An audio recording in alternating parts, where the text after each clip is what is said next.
నమస్కారం అండి. నన్ను గుర్తుపట్టారా? 15 ఏళ్లకు ముందు కాశీలో మీరు ఆశీర్వదించారు.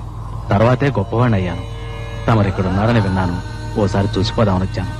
ఈ కానుక స్వీకరించండి. ఏమిటిది?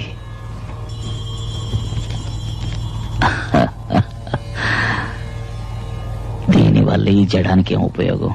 సర్వం తెలిసిన మీకు నేను చెప్పాలా? ఈ లోకంలో ధనం లేకుండా జీవించడం కష్టం అండి.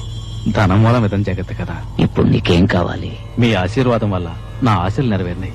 కానీ జీవితంలో నాకు మనశ్శాంతి లేదు.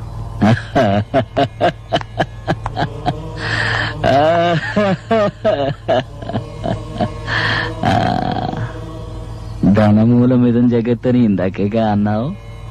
శాంతిని కొనుక్కో. ధనమంతా నీ దగ్గరే ఉంటే మనశ్శాంతి ఎలా ఉంటుంది? ఏదో నీకు కావలసినంత ఉంచుకొని మిగిలింది దానం చేస్తే మనశ్శాంతి దక్కుతుంది. డబ్బు దోచుకునేవాడికి ఎప్పుడు మనశ్శాంతి ఉండదు.